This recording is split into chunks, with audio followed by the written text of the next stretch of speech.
విద్యార్థులు శ్రద్ధగా చదువుకుని భవిష్యత్తులో ఉన్నత శిఖరాలను అధిరోహించాలని భూపాలపల్లి ఎమ్మెల్యే గండ్ర సత్యనారాయణరావు అన్నారు. శనివారం రాత్రి జయశంకర్ భూపాలపల్లి జిల్లా కేంద్రంలోని మైనార్టీ రెసిడెన్షియల్ స్కూల్ విద్యార్థులకు భూపాలపల్లి ఎమ్మెల్యే గండ్ర సత్యనారాయణరావు దుప్పట్లను పంపిణీ చేశారు. ఈ కార్యక్రమానికి విచ్చేసిన ఎమ్మెల్యేకు విద్యార్థులు ఘన స్వాగతం పలికారు. అనంతరం విద్యార్థినులకు ఎమ్మెల్యే దుప్పట్లను పంపిణీ చేశారు.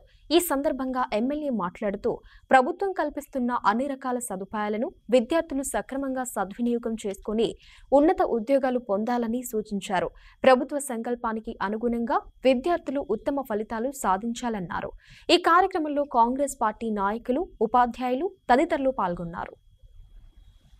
చలి తీవ్రత ఎక్కువ ఉందని మనము హాస్టల్ విజిట్ చేసినప్పుడు పిల్లలందరూ కూడా మన దృష్టికి చలి కొరకు 2-3 రోజులు స్నానం చేయకుంటుంటున్నాం సార్.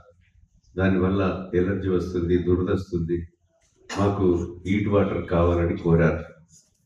వారి యొక్క విద్యార్థుల కోరిక మేరకు నేను శాంపేట మెన్ హాస్టల్లో నిద్ర తీసి ఆ పిల్లలకు కూడా దుప్పట్లు పంపిణీ చేసి 1800 స్టూడెంట్స్ ఉన్నారు అక్కడ 3 కాలేజీల్లో పంపిణీ చేసి వాళ్ళ సమస్యలు కూడా పరిష్కరించి మరి ఈ జిల్లాలో ఉన్నటువంటి 16,900 మంది విద్యార్థులకు బ్లాంకెట్స్, బెడ్షీట్స్, అదేవిధంగా మీకు గీజర్స్, వేడి నీళ్ళు, వాటర్ ప్లాంట్స్, ఇంకా అవసరం ఉన్నటువంటి సౌకర్యాలు కూడా మేము ప్రతి హాస్టల్ ఈరోజు ఉదయం నుంచి Jangedu hostel, Ganpur modern schools, BC welfare, అదేవిధంగా జ్యోతిరావు పుల్లే, రేగొండ, చిట్యాల, టేకుమట్ల, మొగుళ్ళపల్లి అన్ని హాస్టల్ తిరుగుతూ మళ్ళీ మైనార్టీ స్కూల్ మీ దగ్గరికి వచ్చి ఈరోజు బెడ్షీట్స్, దుప్పట్లు పంపిణీ చేశారు.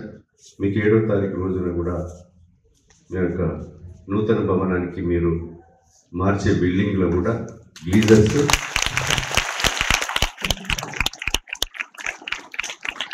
అదేవిధంగా వాటర్ ప్లాంట్, గీజర్స్ కూడా అక్కడ ఫిట్ చేసి మీకు అన్ని సౌకర్యాలతో ఏర్పాటు చేయడం జరిగింది.